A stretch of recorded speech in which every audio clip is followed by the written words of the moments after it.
오늘 우리가 읽고 있는 스가랴서의 독자이자 수신자는 1차적으로 유다 백성들이지만 포괄적으로는 모든 하나님 나라의 백성들을 향한 말씀입니다.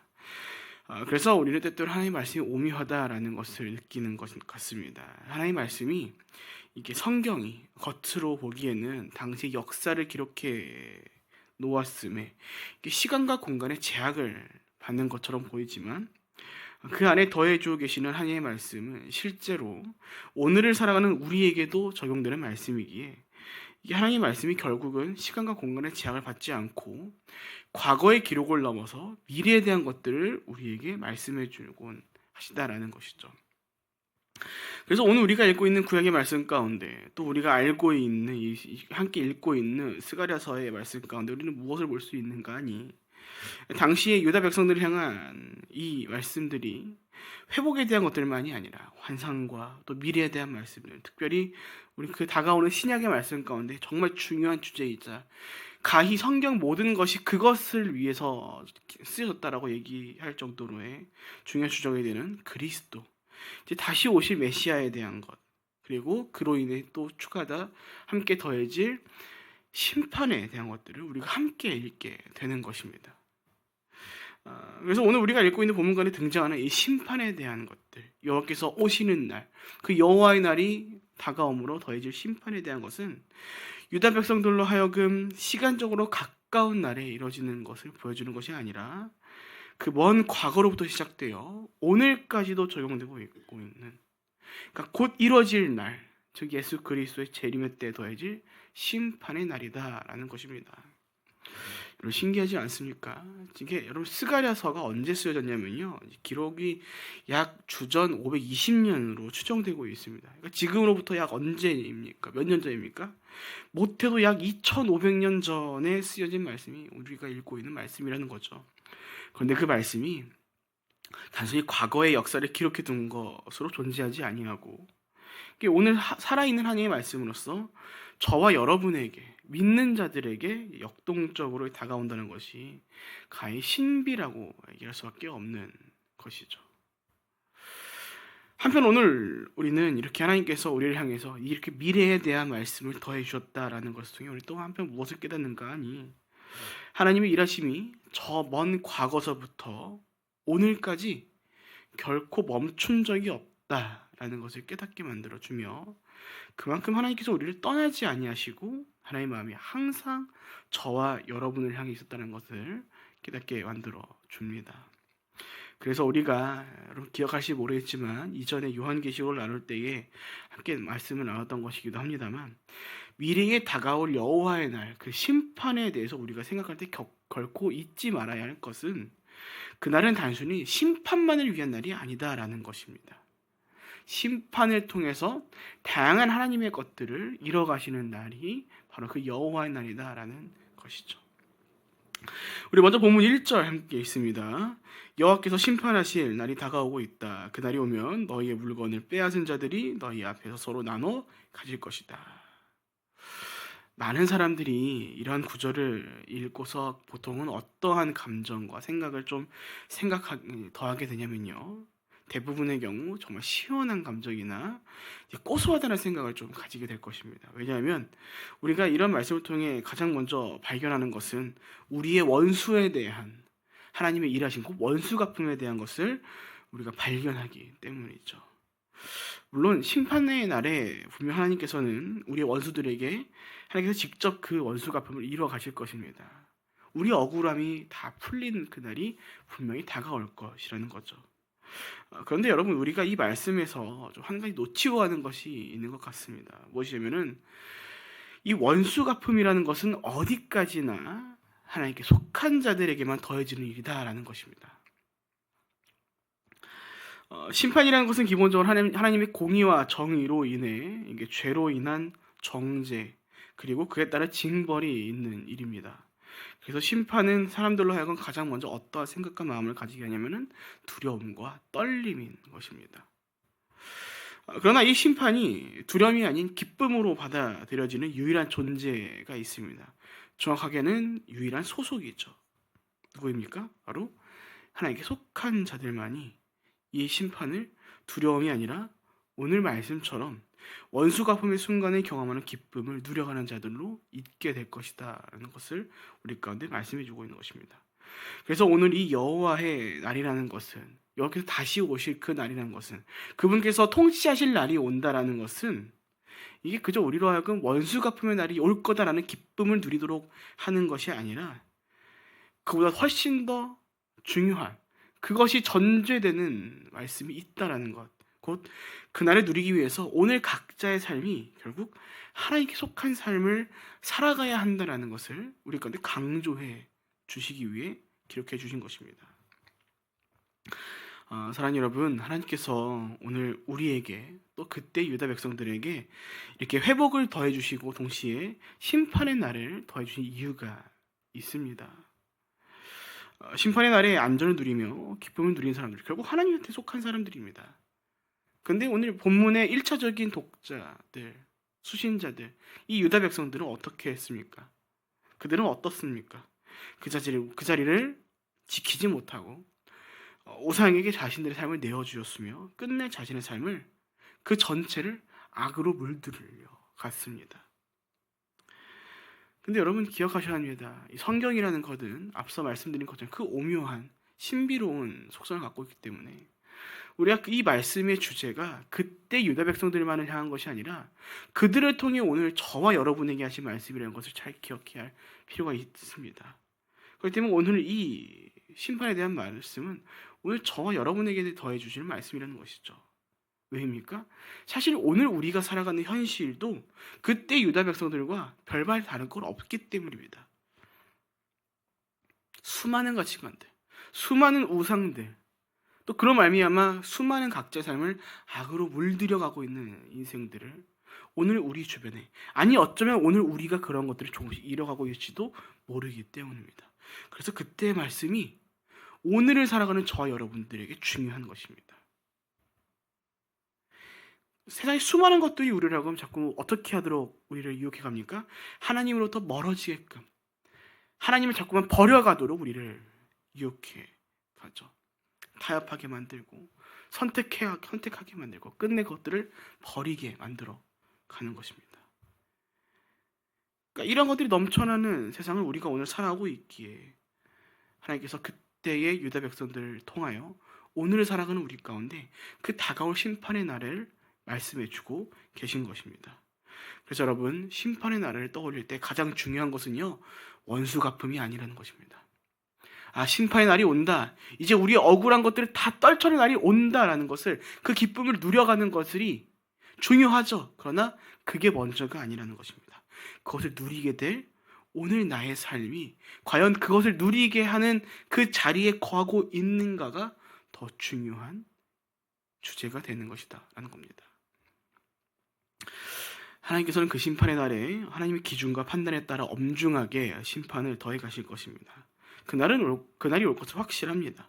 그렇기에 하나님께서는 말씀을 읽어가는 모든 하나님의 나라의 그 백성들 가운데 말씀하시는 것이죠. 다른 길로 가지 말라고요. 그때의 이스라엘과 같은, 그때의 유다와 같은 일들을 너희 저지르지 말라고, 나를 떠나 심판의 자리로 가지 말라고 우리 가운데 말씀해 주고 계신 것입니다. 그래서 여러분, 구약의 말씀이 참 우리 가운데 정말 좋은 예시입니다. 어떤 예시로요? 하나님을 버리고 어떠한 삶을 그들이 살아가는지 보여주는 중요한 예시인 것이죠.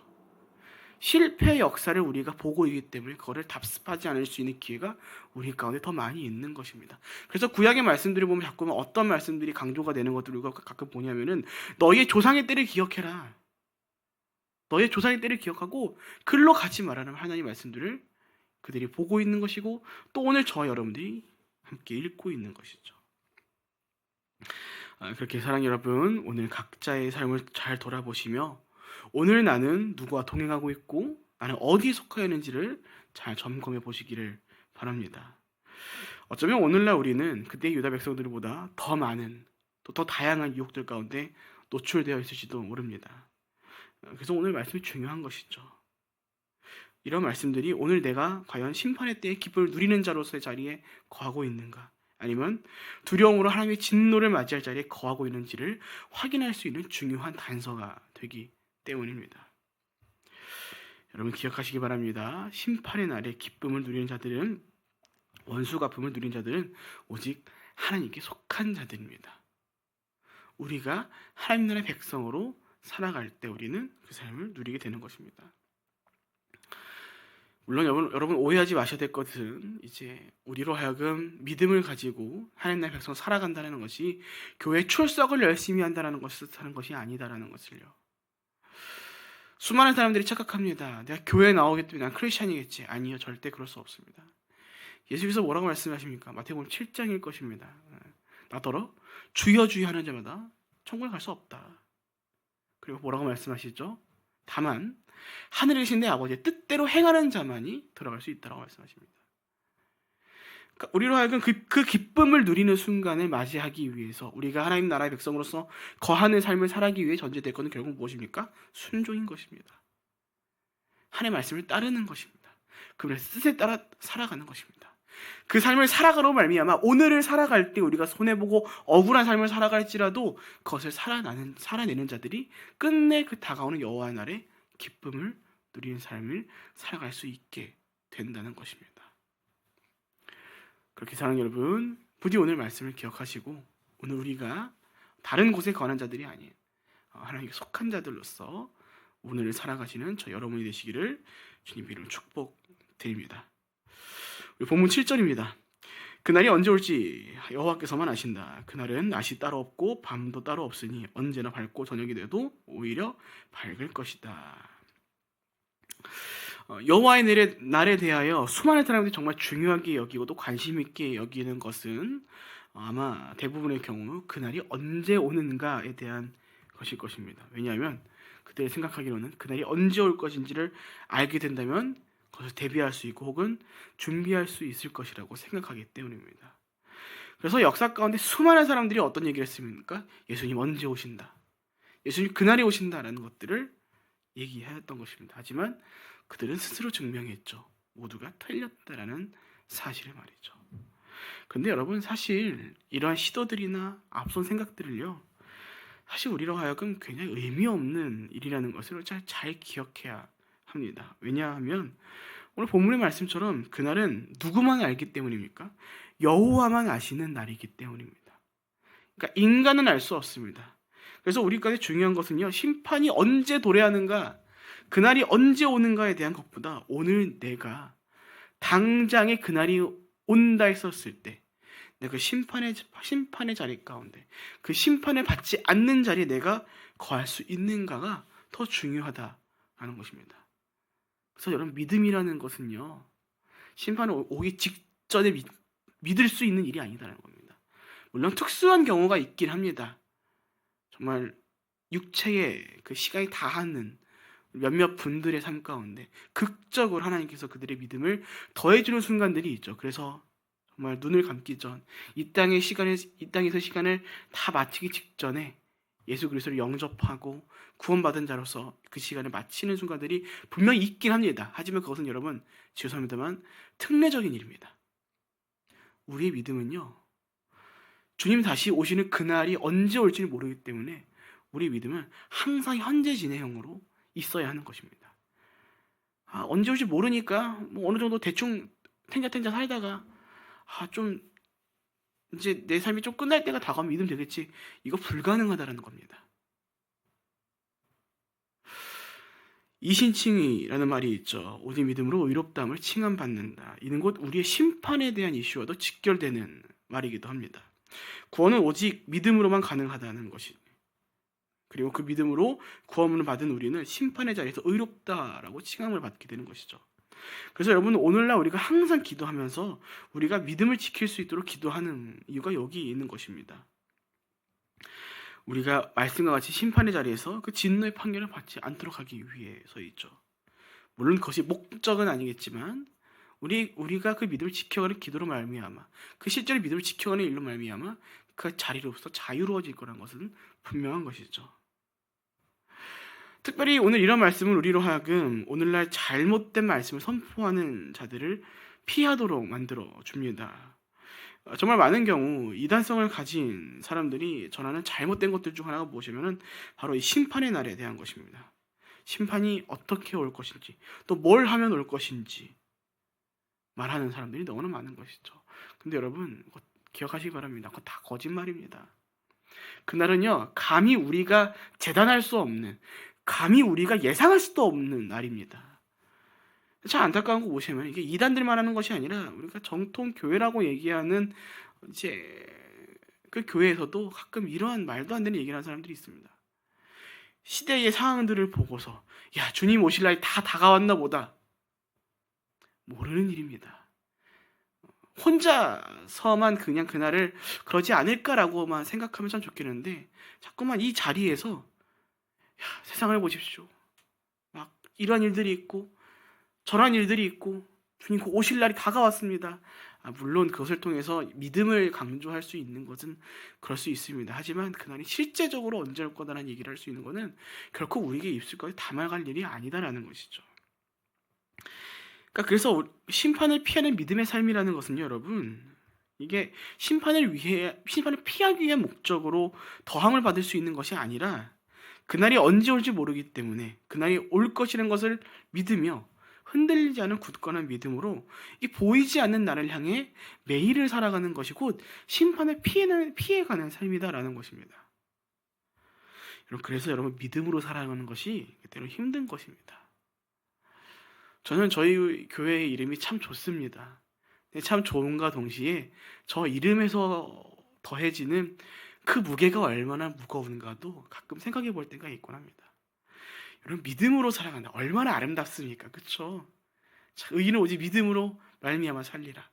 근데 우리가 말씀을 나누고 우리의 믿음이 성숙해지면서 그 이름을 다시 고민해보고 그 이름을 다시 되새길 때 그 믿음으로 살아간다는 것이 얼마나 무겁고 때론 지치고 힘든 일인가를 우리가 깨닫게 되기 때문에 참 때로는 한숨을 쉬게 되는 겁니다. 그럼 믿음으로 살아가는 사람, 이렇게도 얘기할 수 있을 것 같습니다. 목적지는 있는데 그것까지 얼마나 걸릴지를 모르는 삶이라고 말이죠. 여러분, 우리가 왜 요즘에 운전을 하면서 내비게이션이 꼭 필수인 겁니까? 길을 알려주는 것도 있지만 그 길을 통해 얼마나 걸릴지가 거기 나오기 때문입니다. 우리 오늘 자리에 계신 우리 권성가 장로께서는 아마 잘 아실 겁니다. 옛날에는 지도 보고 운전했잖아요. 그죠? 이제 아마 제 또래가 아마 이제 문화와 문화 사이에 겹쳐서 다가오는 문화와 이미 지나던 문화를 함께 경험했던 시기를 살아가고 있는 입장인데, 저도 기억나는 것이 저희 아버지가 이제 운전을 하실 때 지도를 보면서 몇 번 국도, 고속도로 막 이런 거 찾던 데가 있었습니다. 그래서 항상 오른쪽 캐비닛에는 뭐가 있습니까? 지도가 항상 있었습니다. 재미삼아 한 가지 더 하자면, 이상하게 차량 안에는 유자향을 자꾸만 넣더라고는, 방향제가 없었으니까, 그렇죠? 유자를 자꾸만 차량 곳곳에 넣어서 차 냄새가 안 나도록 하는 순간들을 또 우리가 그때 경험했던 걸로 기억합니다. 근데 그때는 우리가 이 지도를 보고도 어떤 거를 가늠할 수 없었냐면은 이게 언제 도착할지를 전혀 가늠할 수 없었습니다. 그래서 어떻게 운전을 하셨냐면은 넉넉한 시간을 가지고서 차라리 일찍 도착하자는 생각을 가지고서 운전을 해 가셨습니다. 근데 오늘날 어떻습니까? 내비게이션면은 어디부터 어디까지 가는데 도로상은 어떻고, 그래서 이때까지 어느 정도 속도 달리면은 몇 분에 도착합니다라는 것이 쫙 나오죠. 그래서 사람들이 어떻게 합니까? 그거를 가지고 너무 편하게 내 일정들 다 보고 거기에 내 일정을 맞춰서 시간을 지켜가는 것입니다. 그래서 편하게 하죠. 근데 여러분, 내비 고장나고 보십시오. 지금 가는데 시간이 얼마나 걸릴지도 모른다는 것을 우리가 느낄 때 우리는 어떤 것들을 경험됩니까? 답답함을 경험하게 됩니다. 진짜 답답하거든요. 그러니까 목적지에 있는데 그게 얼마나 걸릴지 모르니까 그 답답함이 점점 우리를 휩싸여가는 것입니다. 약속 시간은 다가오는데 차는 밀리고 도착지는 알고 있는데 얼마나 걸릴지 모르니까 미치겠는 거죠. 근데 여러분, 그래서 참 과거의 삶이 참 이렇게 낭만의 시대라고 얘기할 수 있는 것 같습니다. 그때 지도만 가지고서 운전했던 그때는 우리 어떻게 합니까? 오케이, 어딘지는 안다. 어디로 가야 할지 안다. 시간은 모르기 때문에. 그러니까 넉넉한 시간이 아니고 그냥 룰루랄라 가는 것입니다. 근데 우리의 삶도 그래야 되지 않은가, 우리의 믿음도 그래야 되지 않은가 생각합니다. 분명한 목적지는 있기 때문에 그것을 도달할 것이라는 믿음을 가지고서 그 순간들을 우리가 기꺼이 기쁨으로 살아가는 것이 우리가 오늘날 이뤄가야 할 믿음의 삶이라고 생각할 수 있는 것이죠. 그러니까 많은 사람들이 이단 사이에 빠지는 이유가 거기 있는 것입니다. 그 때를, 그 시기와 방법을 알고 싶어서이죠. 기한을 모르면 불안하고 지치고 힘들어지기 때문에 그것을 알고 싶어서 점을 치는 것이고, 또 그것을 말하는 이단 사이비에 빠지는 것입니다. 대표적으로 신천지가 그러잖아요. 처음에 어떻게 시작했습니까? 우리 14만 4천 명 요한계시록 나오면은 12 곱하기 12 곱하기 1000 곱하면은 그 인원수가 차면은 휴거한다. 예수님 다시 오신다. 지금 어떻습니까? 계속 말을 바꾸고 있죠. 그러니까 이게 두려워서입니다. 내가 그곳에서 열심히 노력하고 열심히 섬겨가지고 내가 천국에 도래할 수 있는 입장을 나로 만들어 놓고 그 날이 빨리 와야지 내가 내 삶이 편해지니까. 그러니까 자신의 삶에 대해서 두려움만이 가득하기 때문에, 힘듦이 가기 때문에 나를 희망과 소망으로 이끌어줄 것처럼 보이는 그곳에 사람들이 쉽게 마음을 주고 빠지는 것입니다. 근데 여러분, 우리는 기억할 필요가 있습니다. 믿음의 삶이라는 것은 결국 기한 없는 계약과도 같은 것입니다. 그래서 많은 사람들이 그 길을 가기 힘들어하는 것입니다. 예수님이 오시고서 2000년이 넘는 그 순간까지 수많은 사람들이 예수님이 언제 오실 거다라는 얘기를 했지만 그날은 오지 않았습니다. 그 결국 무슨 말입니까? 그날 우리가 모른다는 겁니다. 그래서 저 개인적인 표현으로는 그렇게도 얘기를 하거든요. 그날 우리가 신경 쓸 것 아니라고요. 주님 오실 것은 확실하니까 언제 오실지를 우리는 신경 끄고 오늘 내가 그날이 올 때 떳떳할 수 있는 믿음의 삶을 살아가면 되는 것입니다. 라고 말했죠. 그래서 그날이 10초 뒤에 오든 1년 뒤에 오든 또 몇백 년 뒤, 몇천 년 뒤에 오든 우리는 우리의 믿음의 삶을 잘 지키기만 하면 되는 일이다라고 우리가 얘기할 수 있는 것입니다. 근데 여러분, 분명한 것은 무엇입니까? 계약이라는 것은 곧 약속이잖아요. 기약은 모르지만 그 영원한 약속을 신실하신 하나님께서 더해주신 것이기 때문에 우리는 기꺼이 버티고 견딜 수 있는 삶을 펼쳐가게 되는 것입니다. 그래서 우리가 성경을 통해 미래를 바라볼 때 잊지 알아야 할 말씀이 있습니다. 예레미야 29장 11절. 우리가 너무나도 잘 아는 말씀이죠. 여호와의 말씀이니라 너희를 향한 나의 생각은 내가 하나님 평안이요 재앙이 아니니라 너에게 미래와 희망을 주는 것이니라. 그렇게 하나님께서 우리에게 심판의 날을 말씀하심은 두려움을 주기 위한 것이 아니라 평안과 소망과 희망을 더해주는 말씀이기에 오늘 우리가 무엇을 품어야 하는가? 평안이고 소망이고 희망인 것입니다. 그것을 가지고 우리가 믿음을 붙잡는 삶을 살아가면 된다라는 것입니다. 그렇게 사랑하는 여러분, 기억하시기 바랍니다. 하나님은 오늘도 우리를 위해 일하고 계십니다. 우리가 결코 알지 못하는 그 여호와의 날이 도래하실 그날까지 하나님은 그렇게 하실 것입니다. 그렇게 우리는 오늘 그것을 기억하고 흔들리지 않는 믿음을 붙잡는 삶을 살아가면 될 것입니다. 부디 오늘 말씀을 기억하시면서 그때 유다 백성들의 삶이 아닌 다가올 여호와의 날을 기억하시고 우리가 그 날에 기쁨을 누리기에 합당한 삶을 펼쳐가시는 우리 교회 이름과 같이 오늘도 믿음으로 살아가시는 저희 여러분 모두가 되시기를 주님의 이름으로 축복드립니다. 아멘. 이렇게 기도하겠습니다. 사랑과 은혜가 충만하신 하나님 아버지, 감사합니다. 우리로 하여금 믿음을 더하여 주시옵고 또 다가올 여호와의 날에 우리가 누리게 될 것은 절망과 좌절이 아닌 평안과 기쁨의 날이라는 것을 우리 가운데 깨닫게 해주심에 감사를 드립니다. 주님, 원컨대 우리가 오늘 여호와의 날에 대하여 돌아볼 때 그날이 언제 올지를 모르겠으나 우리가 그날에 이뤄가야 할 것은 기쁨을 누리는 것에 한눈 팔려 있는 것이 아닌 그것을 누리는 여호와께 속한 믿음의 삶을 펼쳐가는 것이 더 중요하다는 것을 기억하고 우리가 오늘 교회의 이름처럼 믿음으로 우리 살아가는 한 날을 보내기 원합니다. 아버지, 원컨대 혹 흔들리는 믿음을 지닌 성도들이 있다면 그 믿음을 굳게 붙잡아 주시옵고 오늘도 담대하게 믿음으로 살아가는 귀한 성도들이 있다면 그 삶 가운데 또 더욱 지혜와 힘을 더해 주셔서 우리가 언제 올지 모르는 그 여호와의 날의 기쁨을 누릴 수 있는 자들로의 삶을 오늘 아름답게 펼쳐갈 수 있도록 인도하여 주시옵소서. 주님, 우리가 오직 주님을, 예수 그리스도를 믿는 믿음으로 오늘을 살기 원합니다. 때로는 억울할 것이고 힘들 수 있겠지만 아버지, 우리 가운데 다가올 그 날은 그 모든 것을 역전시킬 귀한 기쁨의 날이라는 것을 기억하기에 우리가 오늘 모든 것들을 버티고 견뎌가는 삶을 살아갈 수 있도록 지혜와 힘과 능력을 더하여 주시옵소서. 그렇게 오늘도 우리와 함께 동행하실 것을 믿고 감사하며 살아계신 예수님의 이름으로 기도합니다. 아멘.